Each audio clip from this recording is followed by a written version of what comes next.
Buenas tardes. Doctor, buenas Hola, tardes. doctor. Empezamos de ahorita con el proyecto de las diapositivas. Un segundito. Listo, doctor.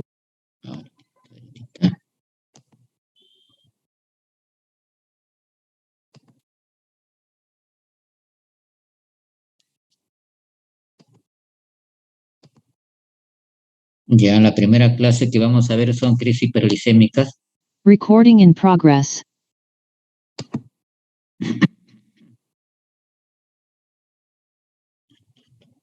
Un segundito.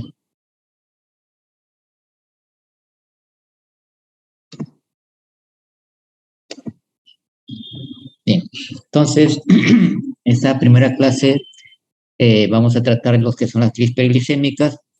En la crisis hiperglicémica tenemos el estado hiperosmolar, hiperglicémico y tenemos a la cetoacidosis diabética. Un poquito de generalidades. Estos estados son las complicaciones agudas que pueden poner en peligro la vida del paciente diabético. Tienen una incidencia anual de 4.6 a 8 episodios por cada 1000. El rango de mortalidad más o menos está en promedio del 5% para cetoacidosis diabética y mayor del 15% en el estado hiperosmolar. Ahora, la cetoacidosis es característica de la diabetes mellitus tipo 1, pero también puede presentarse en pacientes con diabetes mellitus tipo 2. E incluso hay estados mixtos, ¿no? Cetoacidosis con estado hiperosmolar. El estado hiperosmolar es característico de la diabetes mellitus, y ya vamos a ver por qué. Entonces, estos trastornos metabólicos son graves, causados por una deficiencia relativa o absoluta de la insulina que va a provocar hiperglucemia, hiperosmolaridad en el caso del estado hiperglicémico hiperosmolar, hipercetonemia y acidosis metabólica en el caso de la cetoacidosis diabética. Entonces, ¿qué factores precipitan a que se dé estas complicaciones agudas de la diabetes? Primero, que tenemos una deficiencia absoluta de la insulina. El paciente con diabetes, sin lugar a dudas, diabetes tipo 1 es un paciente que utiliza insulina. Su omisión de la aplicación en ellos rápidamente va a ser, si ellos no se aplican su insulina en las horas que corresponden, en poco tiempo van a hacer lo que es una cetoacidosis diabética, debido a que ellos no tienen reserva de insulina por la pérdida de masa de células beta. En el caso de un paciente con diabetes tipo 2, puede presentarse por una deficiencia relativa de insulina. Por ejemplo, en el caso de las infecciones, en el caso de infartos de miocardio, traumatismos, estrés, enfermedades cerebrovasculares, hay enfermedades endocrinas que también pueden conducir o pueden precipitar un estado o una crisis hiperglicémica. Por ejemplo, el hipertiroidismo, el somatostatinoma, el feocromocitoma, medicamentos como corticoides, agonistas beta-adrenérgicos, diuretes tiacídicos, entre otros medicamentos, pueden contribuir a esta precipitación de estos estados. La cetoacidosis diabética, como mencioné, es una complicación metabólica aguda grave. Entonces, ubicándonos ya en el paciente, vamos a encontrar un paciente, ¿no?, como se dice ahí, con una deficiencia absoluta de insulina, o también, como les digo, puede presentarse en el diabético tipo 2. Entonces, estos pacientes, miren, los valores de glucosa en la cetoacidosis diabética no es muy alta, mayor de 250 miligramos por decilitro. ¿Por qué? Porque aquí lo que va a predominar es el problema de la acidemia, ¿no es cierto? Aquí el que va a disminuir es el pH, menos de 7.3, y el bicarbonato, menos de 15, con presencia de cetonemia o cetonuria en el caso de la orina. Entonces, esa es la triada característica de la cetoacidosis diabética. En el estado hiperglicémico hiperosmolar, en este caso sí la glucosa es un poco más alta, mayor de 600 miligramos, con una osmolaridad plasmática efectiva de mayor de 300 miliosmol por kilo, un pH, y esta es la diferencia, pues el pH está normal, el bicarbonato también está bien, mayor de 18. Entonces tenemos acá ¿A qué se refiere con osmolaridad plasmática efectiva? La osmolaridad plasmática efectiva viene de esta fórmula de acá, que viene a ser 2 de la concentración de sodio más glucosa dividido entre 18. Y los valores normales van a estar entre 285 más o menos 5 milimol por kilo de agua. En el caso de la osmolaridad total, se incluye a la urea dentro de la fórmula. Entonces, estas son las características del estado hiperosmolar hiperglicémico. Estas son las características laboratoriales. Bien, entonces, la patogenia o la fisiopatología, vamos a ver entonces, en el caso del estado hiperosmolar, vamos a ver en el caso del estado hiperosmolar hiperglicémico, ¿qué es lo que pasa? Primero, vamos a ver que los pacientes no tienen una deficiencia absoluta de insulina, sino una deficiencia relativa de insulina. ¿Ya? Entonces, estos pacientes, frente a un factor precipitante que puede ser un estrés, una infección o una ingestión insuficiente de insulina, o una, digamos, no se colocan en el caso de algunos pacientes que requieran de insulina, ¿no? Todo esto, todas estas situaciones que conllevan a un estrés en el paciente,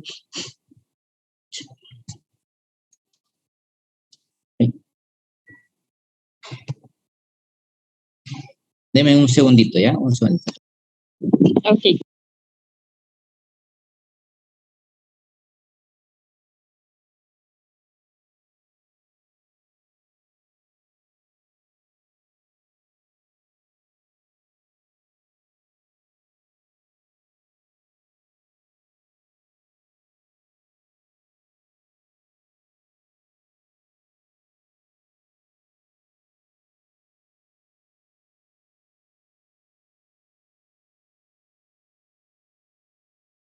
Ya, ahora sí.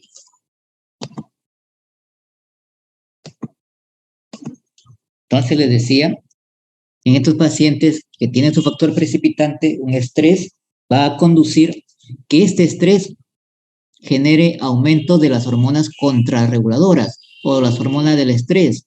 Tenemos ahí las catecolaminas, tenemos el cortisol, tenemos la hormona de crecimiento, tenemos al glucagón. ¿Y qué va a pasar? Estas hormonas van a causar aumento de la proteólisis con disminución de la síntesis de proteínas. ¿Y esto, qué va a servir esto?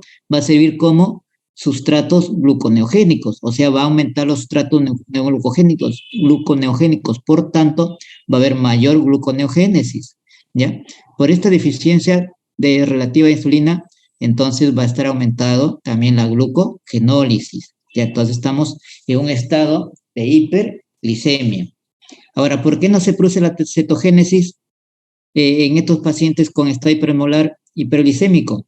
¿Por qué? Porque esa cantidad de insulina que se produce tiene la capacidad de inhibir la lipólisis, inhibe la lipólisis. Entonces, esos pacientes no hacen estado hiperosmolar porque tienen la suficiente cantidad de insulina para poder inhibir esa lipólisis, ¿ya? Entonces, por eso es que no hacen cetogénica, es una característica. Pero debido a ese estrés, debido a que no toman los medicamentos, a que no se colocan la insulina, entonces van a tener aumento de las contrarreguladoras, por sí mismo, por la deficiencia de la insulina, van a hacer que la glucosa aumente, se produzca la hiperglicemia. Esa hiperglicemia, ¿qué va a hacer? Entonces tenemos un exceso de glucosa en la sangre, en el intracelular. tenemos un exceso de glucosa, en el extracelular, en la sangre. Entonces, ¿qué va a hacer? Va a hacer que el agua pase del intra al extracelular, de tal manera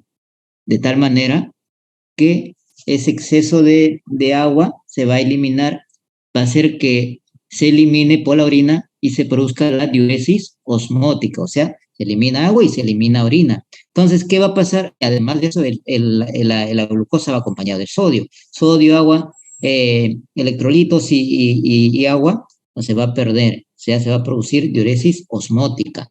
Entonces, ¿qué va a pasar con el paciente? va a perder agua y va a perder electrolitos. Por lo tanto, se va a deshidratar. Entonces, se va a deshidratar. Y si este paciente tiene disminuida la ingestión de líquido, va a producirse un estado hiperosmolar.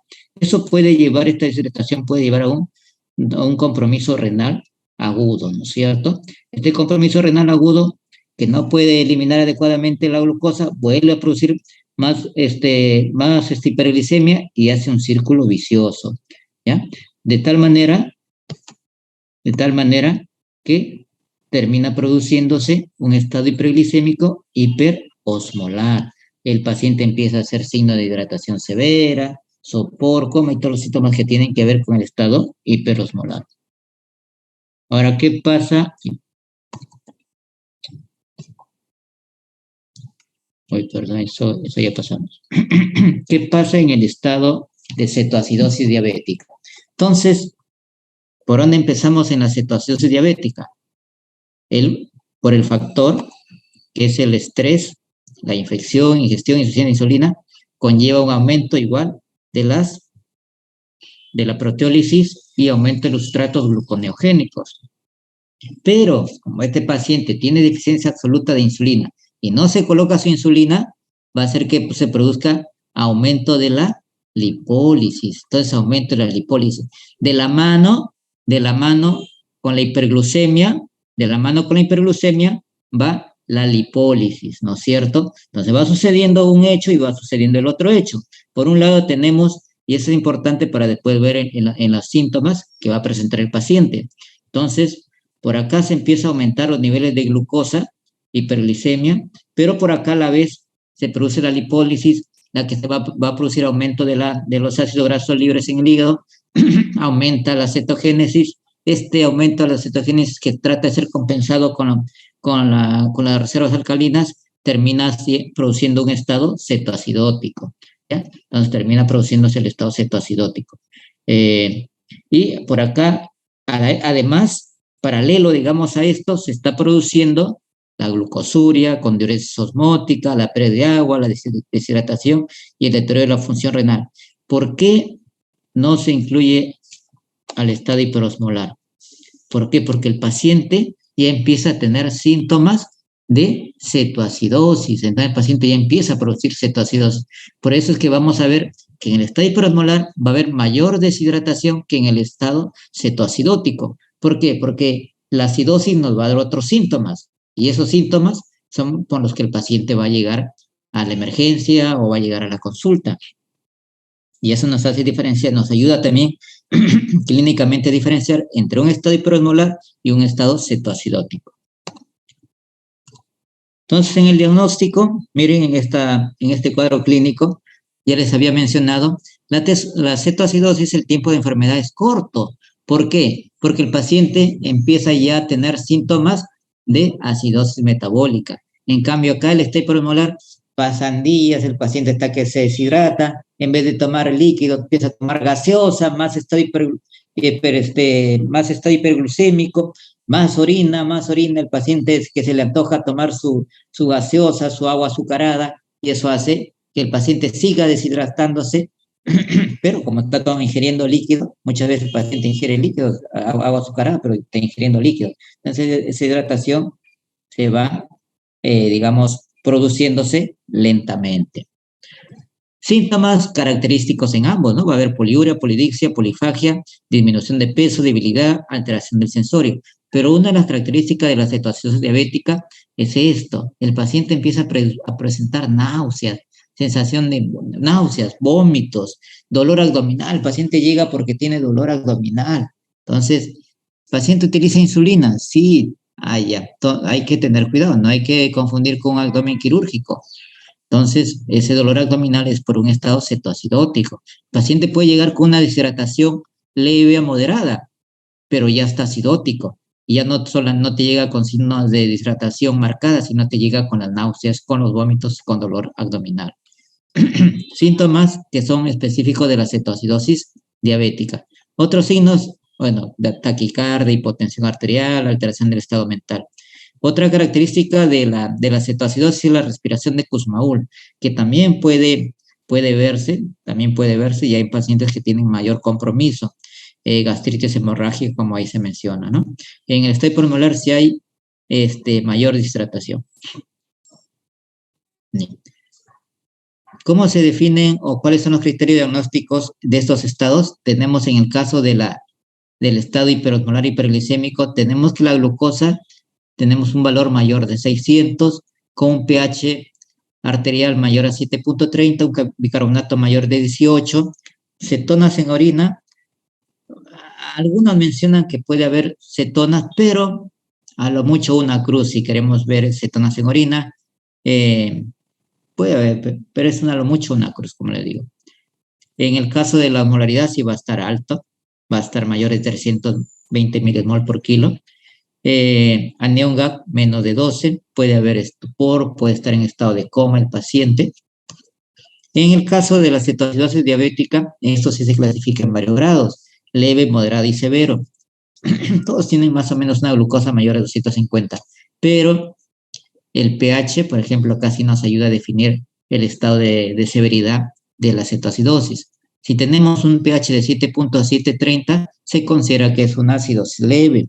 Si es de 7 a 7.24, moderado, y si es menos de 7, si es menos de 7, ahí sí ya es severo. Igual, criterios que también hay para el bicarbonato sérico. Cetonas en orina. Cetonas en orina se menciona que tienen que ser 3 cruces o mayor, o cetonas en suero mayor a 3 milimol por litro, ¿ya? De las cetonemia. Bueno, la osmolaridad sérica efectiva es variable, pero menos de 320 miliosmol. El anión GAP en el leve mayor de 10, pero en el moderado y severo sí ya es mayor de 12. El paciente en el leve puede llegar con náuseas, por hipopnea, dolor de cabeza, pero está en estado de alerta. Acá sí, el moderado ya está en estado de alerta, pero ya hay cierto compromiso defensorio. El severo, sin lugar a dudas, ya no llega con el estupor o coma.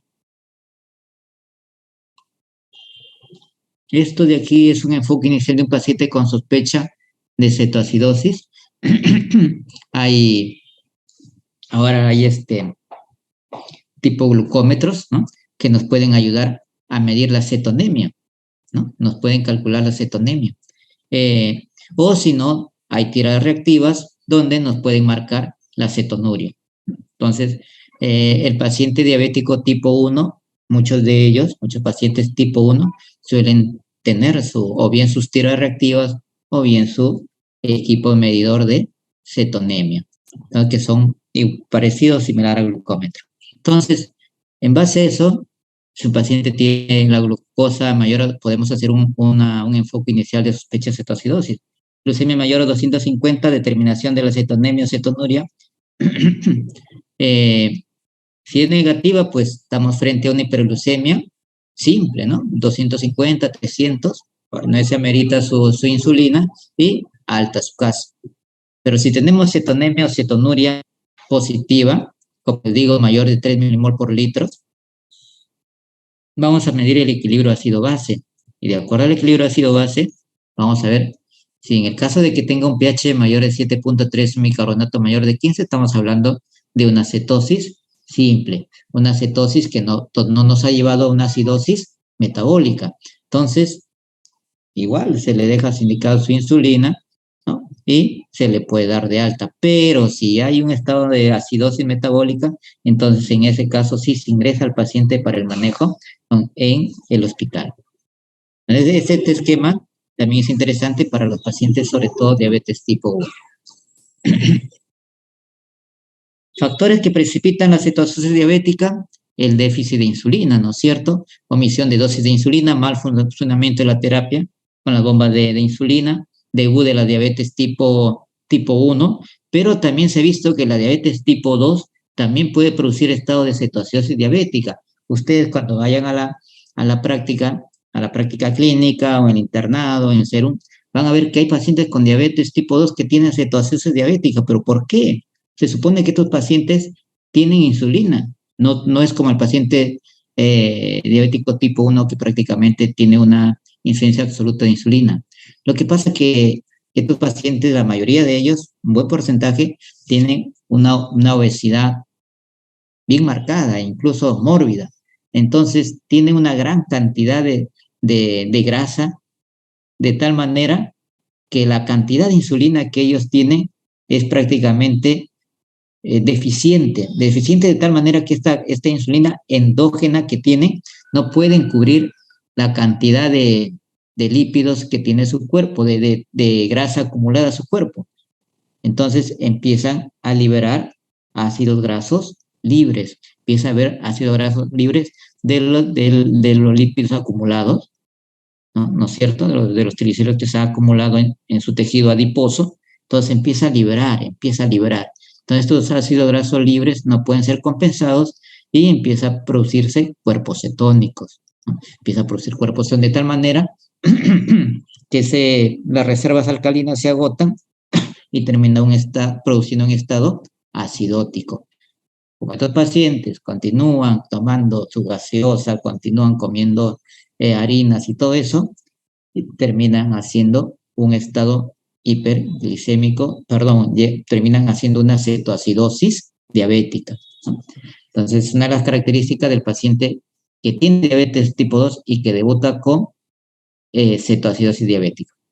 Otro proceso interrecurrentes tenemos a las infecciones, que es frecuente, enfermedades vasculares agudas, el infarto agudo de miocardio, ictus, tromboembolismo pulmonar, enfermedades gastrointestinales, pancreatitis, hemorragia digestiva, enfermedades endocrinas, acromegalia, todo esto conllevan o precipitan una cetoacidosis.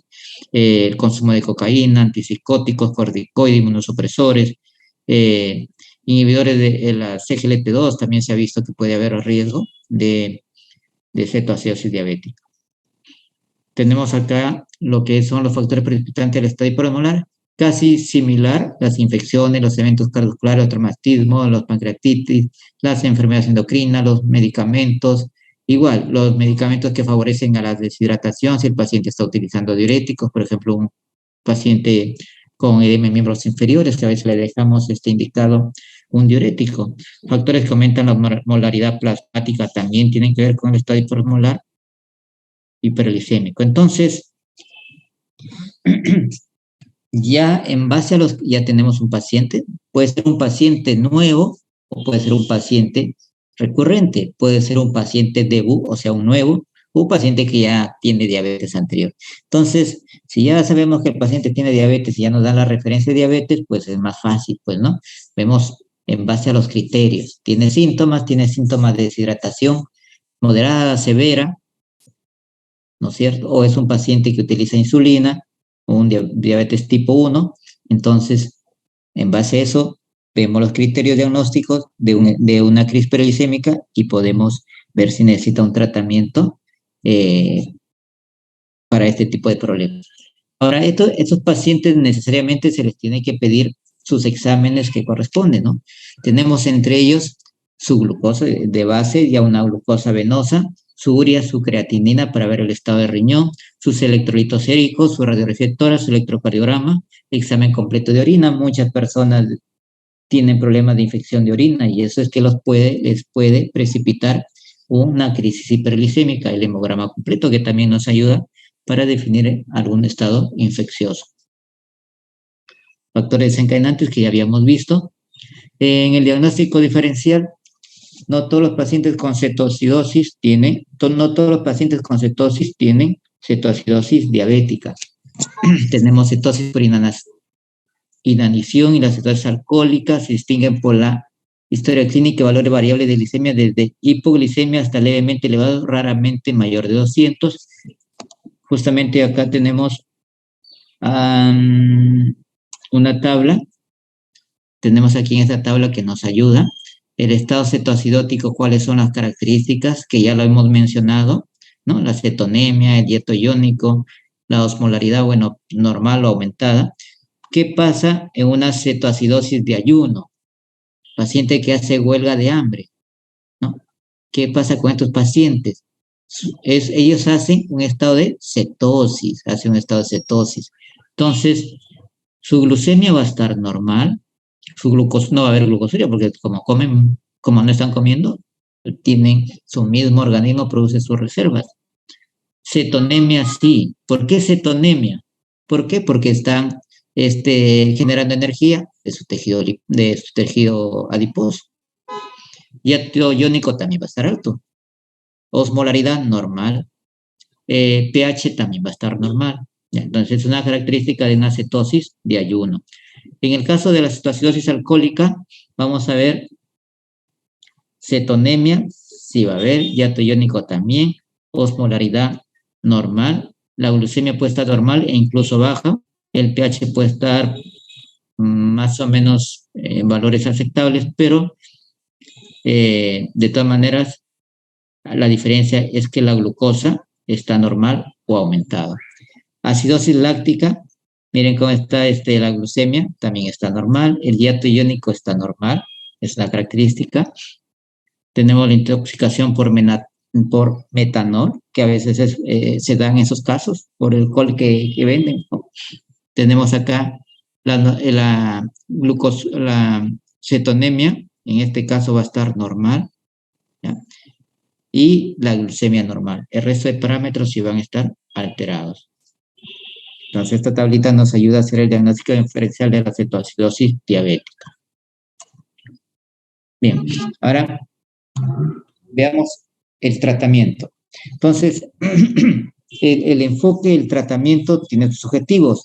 Tenemos entonces que hay que mejorar el volumen circulatorio y perfusión tisular, disminuir la glicemia y osmolaridad a valores de cercanos a la normalidad, disminuir cetonas en suero y orina, corregir disturbios electrolíticos e identificar y tratar eventos precipitantes. Este es la guía del ADA, ¿no? Pero vamos a ver, esto es para guiarnos, pero vamos a desmenuzar todo esto y ir viendo cómo es el tratamiento. Entonces, ¿cómo vamos a monitorear primero a nuestros pacientes? Entonces, ya tenemos un paciente diagnosticado con una crisis periglicémica, sea cetoacidosis diabética o sea un estrés hiperosmolar. Bien, tenemos ahí al paciente. Entonces, vamos a monitorear a constantes nivel de conciencia, ¿no es cierto? Primero a la primera y segunda hora y posteriormente cada 4 a 6 horas. Balance hídrico. Puede requerir de medición de la presión venosa central. Hay que hacer un registro de diuresis orárico si hay compromiso hemodinámico, si no cada 4 a 6 horas. PVC sí, en caso de que haya comorbilidades que condicionan riesgo de sobrecarga ventricular. La glicemia capilar orárica, si está por encima del rango de medición de glucómetro, se deberá determinar la glucosa plasmática. Entonces, no nos debemos olvidar de que se coloca el tratamiento al paciente y no se lo deja. Hay que hacer los controles correspondientes.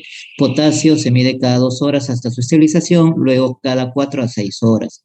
Función renal cada 4 a 6 horas en estado de la función renal en el estado premolar se debe terminar cada 2 a 4 horas hasta normalizar la osmolaridad. Igual sodio, osmolaridad cada 2 a 4 horas. El equilibrio ácido-base de 2 a 4 horas hasta que el pH esté en más de 7.1.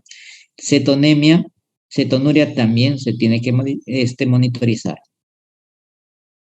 Entonces, en ambos estados, lo primero que se hace es corregir el volumen. Entonces, para eso, de acuerdo a lo de los protocolos, a las guías, tenemos cómo se puede manejar el volumen de nuestros pacientes. Los pacientes con estado hiperosmolar generalmente vienen bien deshidratados. Entonces, en caso de una hipovolemia severa, acá le estoy colocando incluso una tablita para la evaluación clínica de grado de deshidratación, cuando podemos considerarlo leve, cuando podemos considerarlo moderada y cuando se puede considerar severa. Entonces, si estamos frente a una hipovolemia severa, en esos pacientes vamos a utilizar solución salina de 250 a 500 mililitros por hora, ¿ya? Por hora. Si estamos en una hipovolemia leve o moderada, tenemos que utilizar el sodio corregido. Si el sodio corregido está bajo, utilizamos una solución normal. Pero si el sodio está normal o alto, utilizamos una solución al medio normal. El choque cardiogénico, sí hay que tener cuidado, el manejo generalmente es en UCI y con utilización de vasopresores. Esta cetoacidosis estos estados donde la deshidratación empieza a mejorar, en el caso de la cetoacidosis, vamos a cambiar a destroza al 5%, en cloruro al 0.45% si la glucosa son de 200 miligramos por decilitro. Entonces, y ahí el volumen vamos a bajarle a la mitad de lo que se le estaba colocando anteriormente. En el estado hiperosmolar se cambia a destroza y cloruro si la glucometría es menor a 300 miligramos por decilitro, igual al volumen de 150 a 200 mililitros por hora. Entonces, aquí al costadito también les he puesto el sodio corregido, ¿ya? Que es el sodio sérico más la glucosa menos 100, entre 100 por 1.6. Ahora, también podemos tomar en cuenta para el volumen esta tablita de acá. A la primera hora, 1000 mililitros, a la segunda hora de 500 a 1000 mililitros, de la tercera a la quinta hora de 500 a 1000 mililitros, de la sexta a la 12 horas de 250 a 500 mililitros y de las 12 a las 24 horas ya dejamos con 2 litros en 12 horas. Entonces, este es el manejo de la parte del volumen, Ok, con el volumen, mejoramos el volumen, y vamos a ir mejorando la glucosa para poder hacer el cambio de una solución normal fisiológica a una solución destrozada, o sea, con destroza al 5%. Bien, ahora, entonces usted se hidrata. De hecho, que con la hidratación le vamos a ayudar a nuestro paciente a mejorar los niveles de glucosa, el estado de hidratación, e incluso vamos a mejorar la perfusión renal, que muchas veces esto está con un daño renal agudo. Entonces, se sugiere más o menos entre media hora a una hora colocar la insulina, pero la insulina muchas veces a veces lo colocamos a los 15, media hora, ya estamos empezando a colocar, después de haber iniciado la hidratación, empezamos a colocar la insulina. Entonces, estamos con nuestra vía para la fluidoterapia, por otro lado vamos a tener nuestra vía para la insulinoterapia. Entonces acá, generalmente, la insulina se suele colocar 0.1 unidades por kilo por hora. Esto de embolo, algunos prefieren no utilizarlo y para no complicarnos mucho, tanto para el estado cetoacidótico como para el estado hiperosmolar, la dosis puede ser de 0.1 unidades por kilo por hora. Pero si queremos basarnos bien en la guía, sería para el estado hiperosmolar 0.14 unidades por kilo por hora. Pero podemos quedarnos con el 0.1 para ambos casos. Entonces, la glucemia debe disminuir al menos 10%, de lo contrario, administrar un bolos de 0.14 unidades por kilo y mantener la infusión, ¿ya? Entonces, vamos a ir viendo a la hora si ha disminuido este porcentaje de glucosa. Ahora, cuando ya habíamos visto ahí, cuando llegue a 300, en el caso del estado hiperosmolar, nuestra glucosa llega a 300 o menos, hay que reducir la infusión entre 0.2 a 0.5 unidades por kilo por hora e iniciar soluciones destrozadas, como ya habíamos visto en la diapositiva anterior. Mantener glucemias entre 200 y 300 hasta que el paciente esté alerta. Entonces, miren, no es que lo vamos a bajar nuestra glucosa a 100, a 90. Entonces, no es recomendable bajar de golpe la glucosa, porque podemos tener complicaciones en nuestro paciente de otro tipo. Ahora no se recomienda. Es fácil, le ponen una tremenda carga de insulina y al paciente de 800 de glucosa lo llevas a 100, pero vas a producir daños. Ese intercambio de glucosa, de electrolitos, puede producir edema cerebral, puede producir hasta edema pulmonar. Entonces, por eso hay que tener cuidado. Despacio. En este caso, sí, la guía nos tiene que ayudar. Nos tenemos que basar en la guía. Entonces, 200, está en 220, 210, 260, estamos ahí. Mantenemos ahí hasta llegar a ver los criterios, si el paciente tiene criterios de resolución del estado hiperosmolar o, en el caso de la cetoacidosis, del estado cetoacidósico. En el caso de la cetoacidosis, hay que mantener una glicemia de 150 y 200 hasta que se resuelva ese estado. Ya vimos cada qué tiempo se realiza la glucometría, los electrolitos, todo eso de ahí, ¿no es cierto? Ahora, vamos a ver luego en la otra diapositiva, ya cuando el paciente pueda comer y podamos hacer ya el cambio a insulina basal bolo,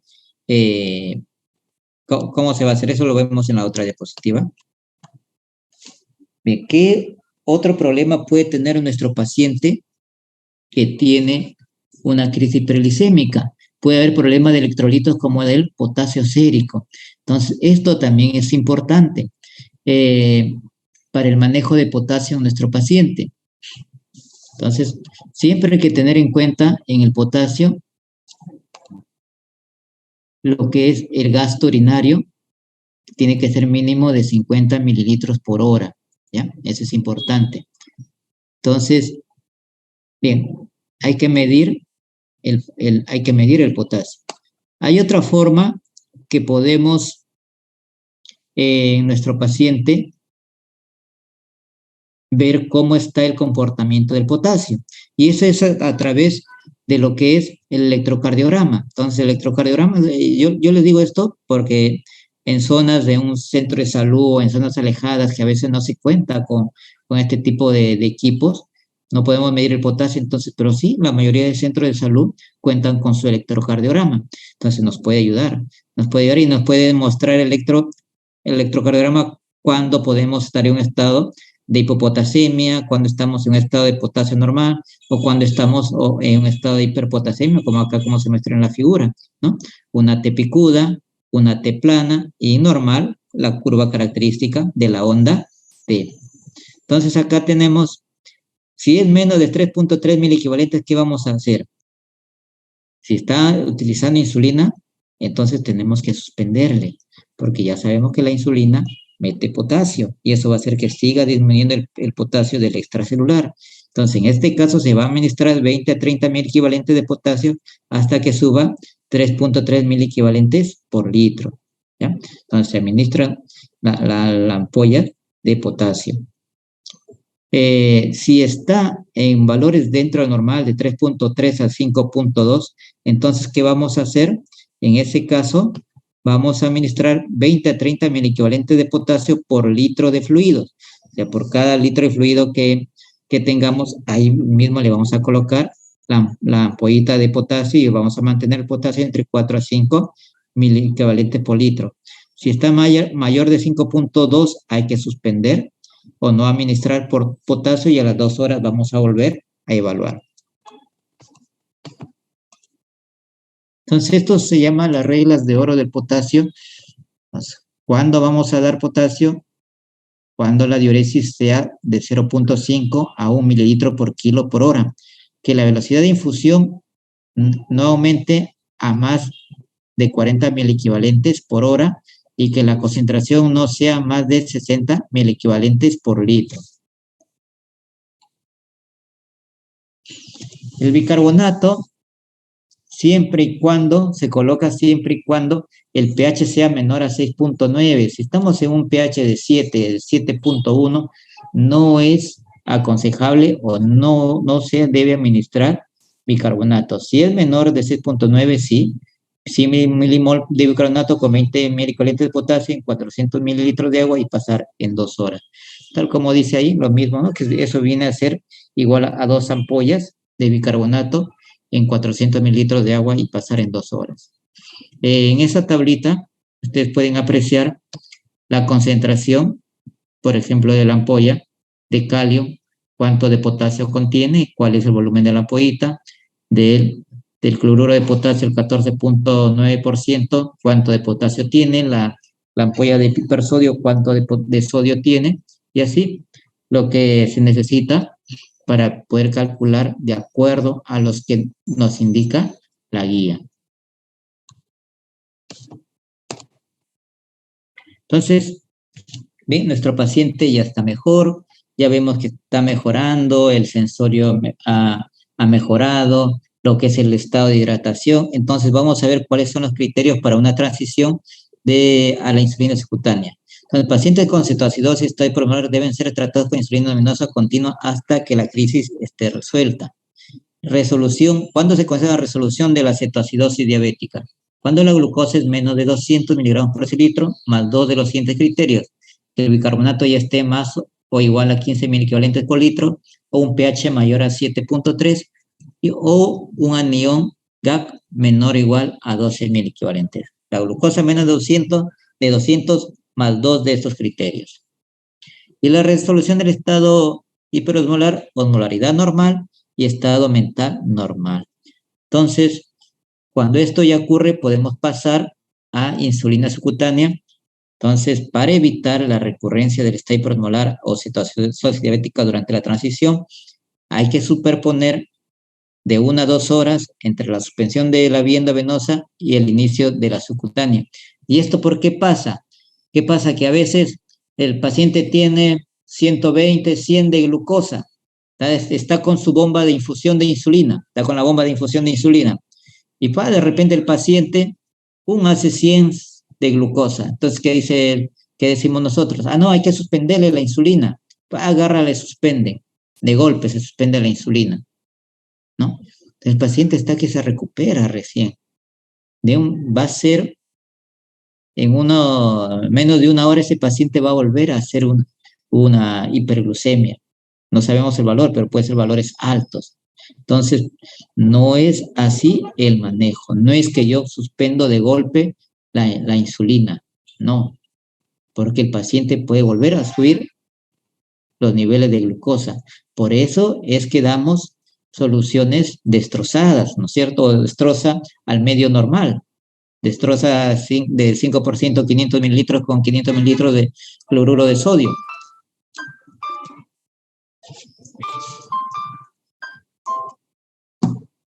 Un segundito, ¿ya?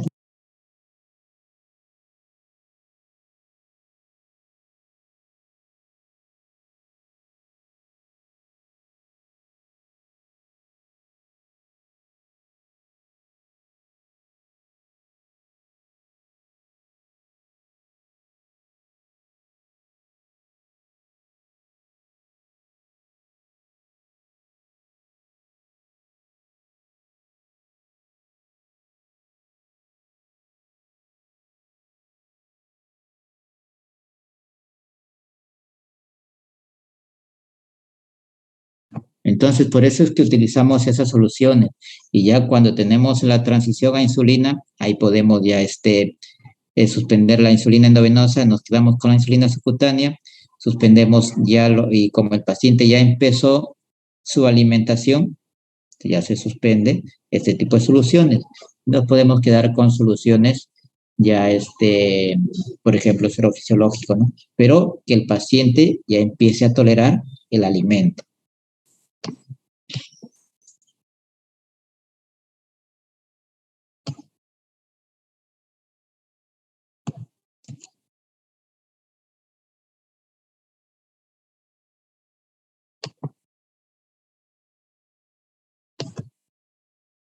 Sí me están escuchando, ¿no? No me llegaron a escuchar nada.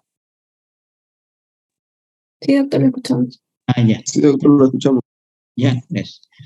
Entonces, bueno, complicaciones de la terapia, ya le había mencionado la hipoglicemia, ¿no? Hay que tener cuidado con las hipoglicemias, hay que tener cuidado en no suspender de golpe la infusión de insulina.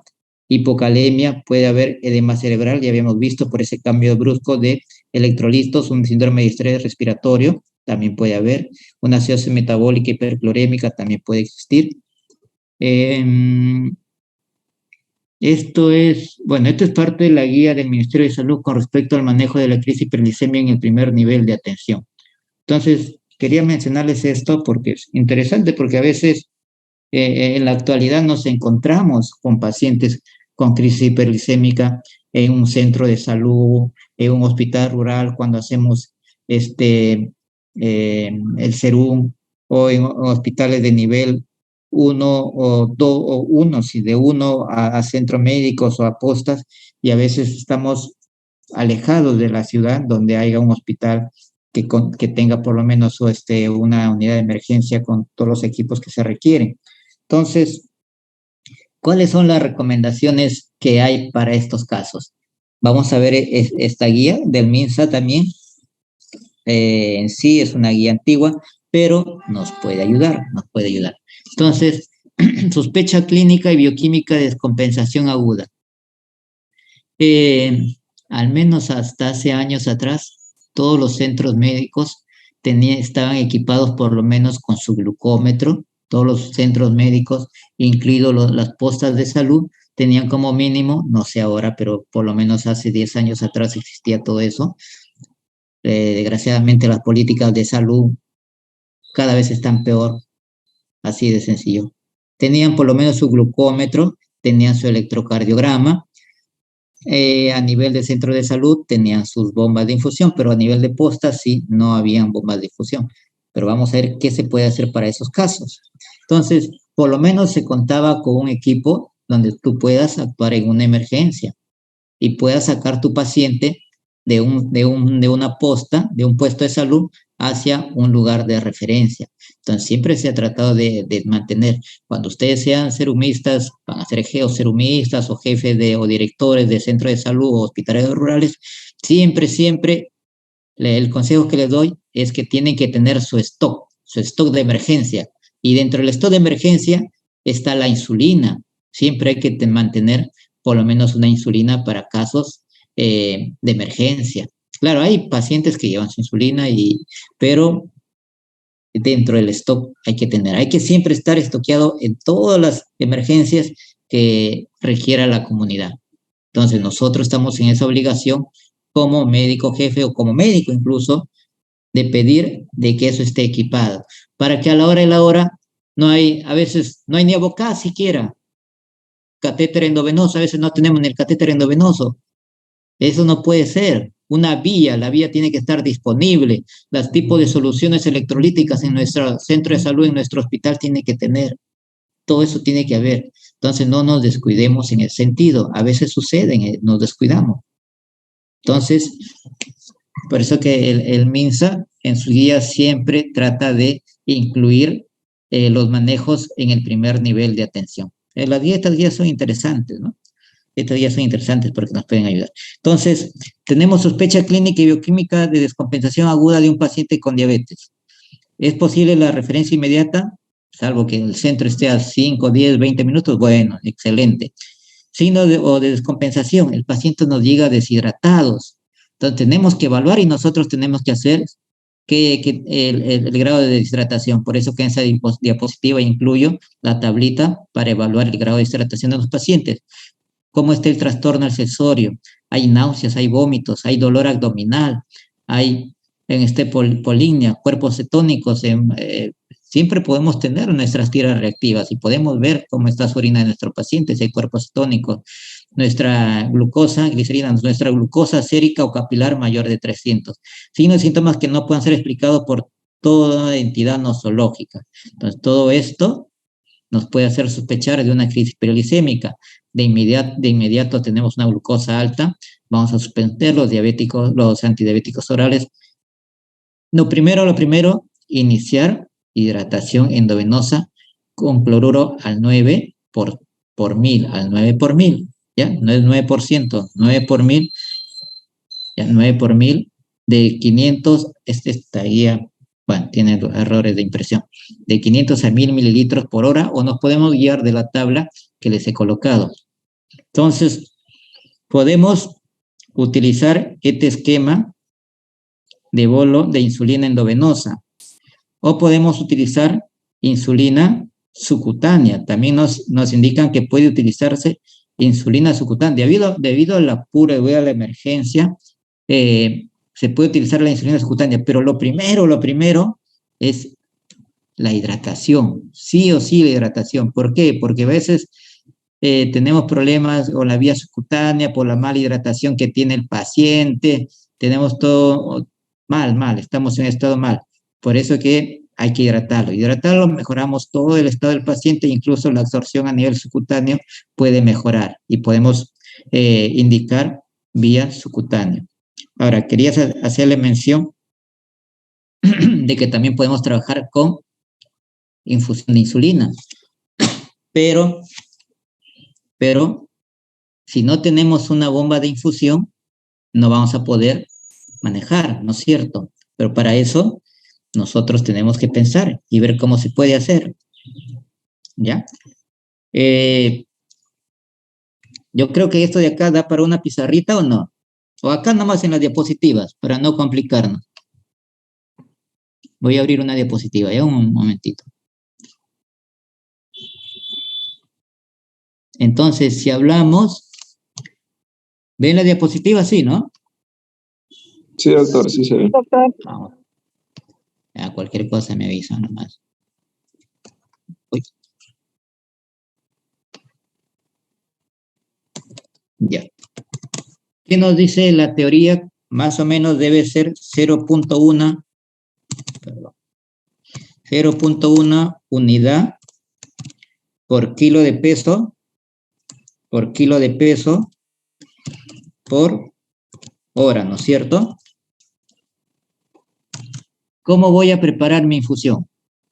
Entonces, nosotros para la bomba de infusión tenemos que manejarlo en 100 mililitros, ¿ya? En 100 mililitros. Si tenemos un paciente que pesa 60 kilos, miren, tengo un paciente que pesa 60 kilos, entonces, ¿cuántas unidades de insulina por hora le corresponderá a este paciente? Le va a corresponder 6 unidades por hora, ¿no es cierto? Para este paciente le corresponde, 6 unidades por hora, ¿ya? Entonces tenemos 6 unidades por hora. Entonces, en este paciente vamos a diluir, vamos a tener que colocar 100, vamos a colocar, para poder pasarle por la bomba de infusión, vamos a colocar, miren, 100 unidades de insulina en 100 mililitros de suero fisiológico. Entonces, ese es como vamos a preparar nuestra bombita. Entonces, es la combinación de ambos, ¿ya? Entonces, 100 unidades en 100 mililitros de suero fisiológico, ¿qué significa? Que por cada 1 mililitro hay una unidad de insulina. ¿Estamos de acuerdo? Sí, ¿no es cierto? Entonces, y en la bomba de infusión, ¿cómo voy a pasar mi bomba de infusión? Si me están pidiendo 6 unidades por hora. Va a ser 6 mililitros por hora. mililitros por hora, ¿no es cierto? 6 mililitros por hora. Eso podemos hacer en la bomba de infusión, eso sí se puede. Pero si no tenemos bomba de infusión, nosotros vamos a tener que pasarle en periferia y cuando usted maneje en pediatría, va a conocer los famosos microgoteros, ¿ya? Microgoteros. Todo centro tiene microgoteros porque todo centro maneja niños pequeños. Entonces, 6 mililitros por hora significarían pasar, ¿cuántas gotas hay en 60 mililitros? En 6 mililitros, perdón, ¿cuántas gotas hay? ¿Recuerdan?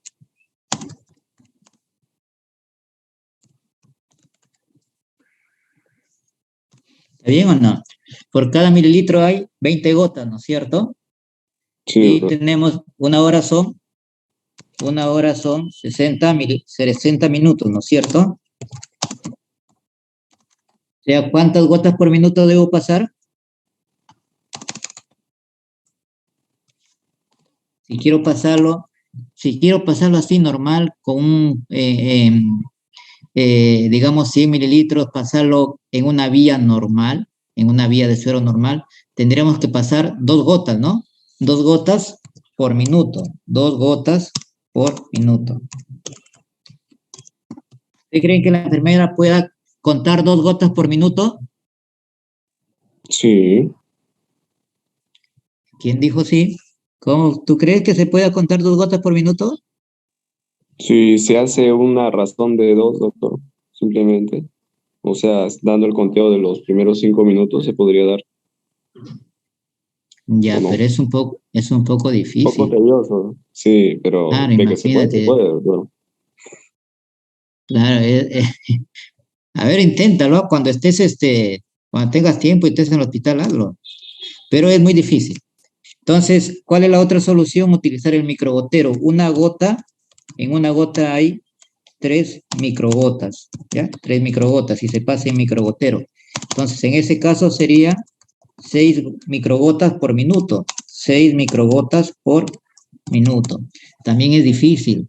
6 microgotas por minuto. Las enfermeras te pueden contar, y es que son enfermeras porque son expertos en eso, te pueden contar más o menos 12 gotas, hasta 10 gotas por minuto. 10 gotas por minuto te lo pueden contar. No es fácil, en serio. Entonces, ¿qué utilizamos? Entonces aquí ya entra a tallar lo que son las diluciones. Las diluciones. Entonces ya no voy a diluir 100 unidades en 100 mililitros, sino lo voy a diluir 100 unidades, voy a diluir 100 unidades en 500, voy a diluir 100 unidades en 500 mililitros. ¿Cuántas? Una unidad en cuántos mililitros habrá? O mejor dicho, en 5 mililitros, ¿cuántas unidades hay? Uno. Una unidad, ¿no es cierto? Una unidad. Entonces tengo 5 mililitros por cada unidad. Si me piden a mí pasar 6 unidades y tengo la dilución de 100 en 500, ¿cuántas debo pasar? ¿Cuántos mililitros debo pasar? Si quiero pasar 6 unidades de 30, insulina por hora. 30, ¿no? 30, ¿no es cierto? 30 mililitros por 30 mililitros por hora. Ya, en este caso, si hablamos de 30 mililitros por hora, acá sí vamos a poder contar. 30 mililitros por 20, ¿cuántos serían? 30 por 20, sí, 600, ¿no? 600 gotas en 60 segundos. En 60 minutos, segundos estoy hablando. 60 minutos. ¿Cuánto saldría? 10, ¿no? ¿Qué? 10 gotas por minuto, ¿no es cierto? Si queremos hablar de microgotas, vendrían a ser 30 microgotas por minuto. Ustedes lo que yo quiero es que aprendan que yo también esto me enseñaron, pues no, esto de acá no es que yo lo inventé, me enseñaron a mí también. Entonces, esto nos saca de apuro, nos saca de apuro. Entonces, ya no diluyo 100 unidades en 100 mililitros. Esto de acá, 100 unidades, 100 mililitros es algo estándar para poder colocarlo en la bomba de infusión, Pero si no tenemos bomba de infusión, vamos a tener que utilizar nuestro cloruro. Ahí es donde se va a colocar 500 mililitros de suero fisiológico con 100 unidades de insulina. Y en ese caso, vamos a tener en una unidad de insulina por cada 5 mililitros de esa solución. Entonces, de acuerdo al peso, vamos a ver cuánto necesita el paciente. En el caso de nuestro paciente de 60 kilos, va a necesitar que le pasemos 10 gotas por minuto o le pasemos 30 microgotas por minuto. Entonces, esto de acá, yo ya puedo trabajarlo sin necesidad de utilizar bomba de infusión. A eso voy. Acá ya no necesito la bomba de infusión. Acá, en este de acá, sí necesito bomba de infusión. Entonces, esto me facilita. La cantidad inicial es igual. Yo sigo la misma dosis que me da la guía. La guía me dice 0.1 unidad por kilo por hora. Igualito, yo sigo igual. Lo único que he variado es mis diluciones para poder trabajarlo sin la bomba de infusión. ¿Ok? Entonces, volvemos acá a la guía. Entonces, de esa manera podemos guiarnos en lo que nos han colocado acá. Pero yo prefiero más bien que se guíen de lo que dice la guía, porque no es difícil. Ya tenemos nuestro electrocardiograma para ver cómo están el riesgo de una hipopotasemia o de una hiperpotasemia para poder manejar nuestro potasio. Ya tenemos nuestra glucosa capilar. Si por ahí alguien logra conseguir que venden esos equipos que miden cetonas en orina a través de las tiras reactivas o cetonas en sangre, en equipitos parecidos a los glucómetros, suficiente para poder manejar el momento agudo de esa crisis hiperglicémica hasta que podamos trasladarlo a un centro de referencia de mayor nivel. Aunque muchas veces, si este paciente no tiene complicaciones cardiovasculares, ay, caray, esa bulla.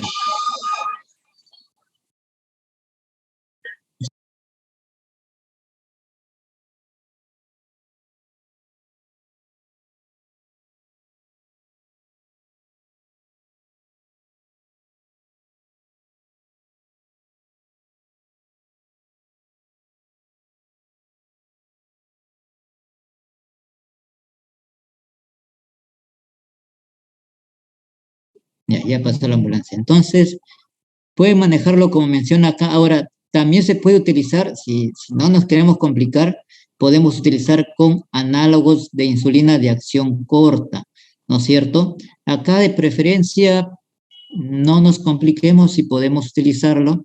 Se aconseja los análogos de insulina, ¿no? En vez de la insulina cristalina. ¿Por qué? Porque esos análogos cada 2 horas vamos a ir controlando cómo va. Por eso que ahí menciona glucometría capilar cada 2 horas para ver cómo está yendo, ¿no es cierto? Entonces podemos utilizar esto o la endovenosa, la cristalina.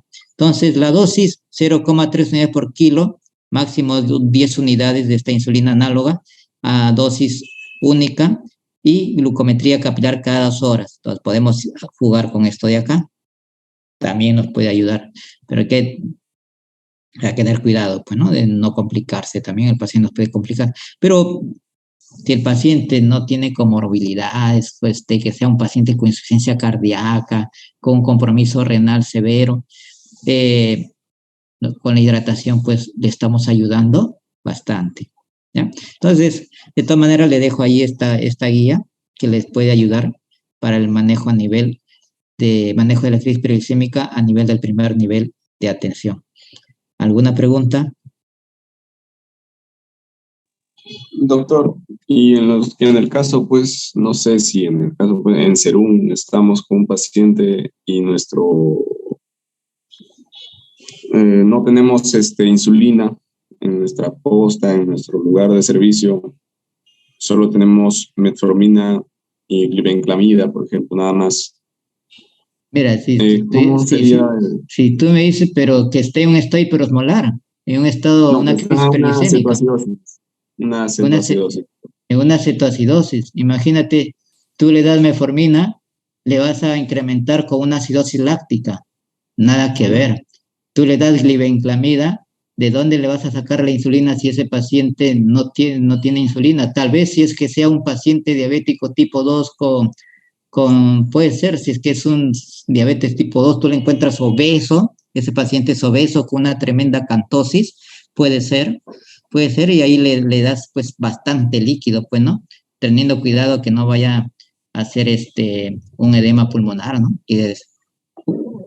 Una de las formas que tú puedes evaluar el exceso de hidratación es una producción de un edema corneal. Empieza a ponerse un poco brilloso las córneas, hay que tener cuidado ahí. Es uno de los síntomas de la sobrehidratación, ¿ya?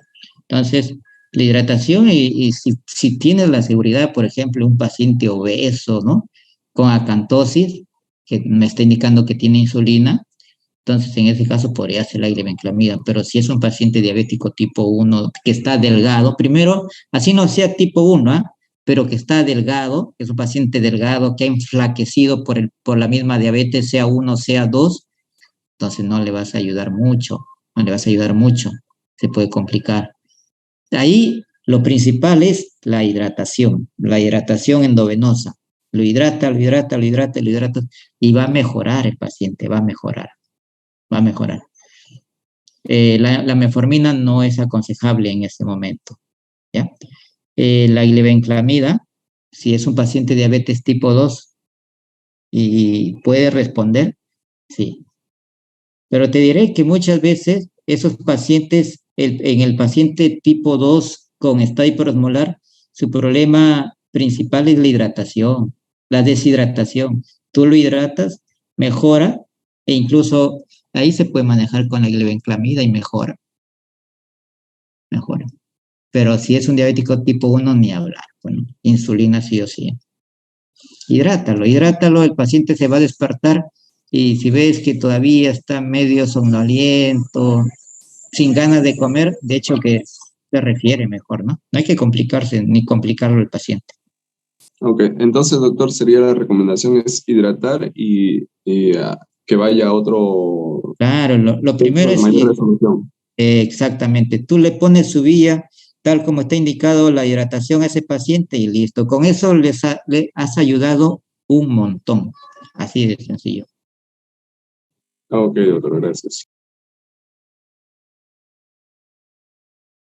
¿Alguna otra pregunta?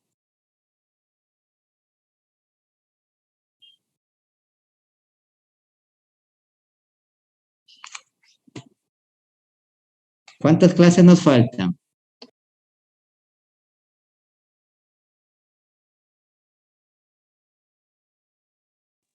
Eso sí no podría precisarle, doctor.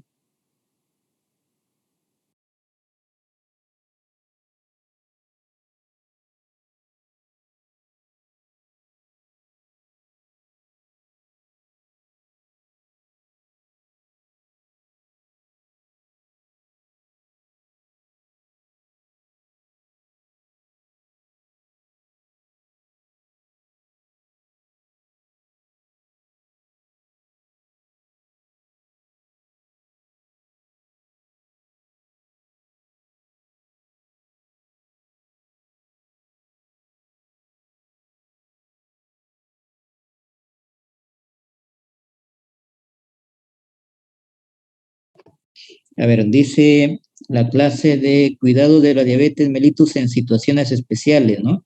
Sería esa la última clase. La otra clase es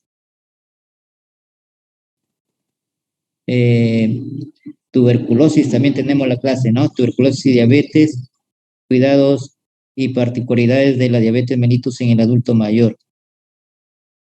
Ya, en la otra clase, ¿cuál más nos faltaba la anterior? Esto ya está. Esto ya está. Nos falta 3 clases. ¿Ustedes creen que le podamos hacer la otra semana las otras clases? Que tuberculosis es media hora, la de adulto mayor media hora, la otra sí es en 2 horas. ¿Se podrá? Sí, doctor, en el mismo horario le han Mismo colocado horario, la... de 3 a 5. correcto, doctor, aunque aquí le han colocado desde la... A ver, permítame para poder observar bien, si La no... otra clase, a ver. Sí, de 3 a 5, doctor. Ya, pues Correcto, ahí, correcto. ahí terminamos con las 3 clases que faltan. ¿Ya? Ya, listo, doctor. Ya. ¿Ninguna pregunta de la crisis perolisémica? Ya, si no, cualquier duda, lo vemos en la práctica. Ah, ya, con respecto a las diapositivas, yo en la noche te estoy enviando las diapositivas de los temas que han sido míos, ¿ya? Listo, doctor, muchas gracias. En la noche les envío entonces. Gracias a todos, gracias. Hasta luego. Gracias, Hasta doctor. luego, doctor, que pase buen día.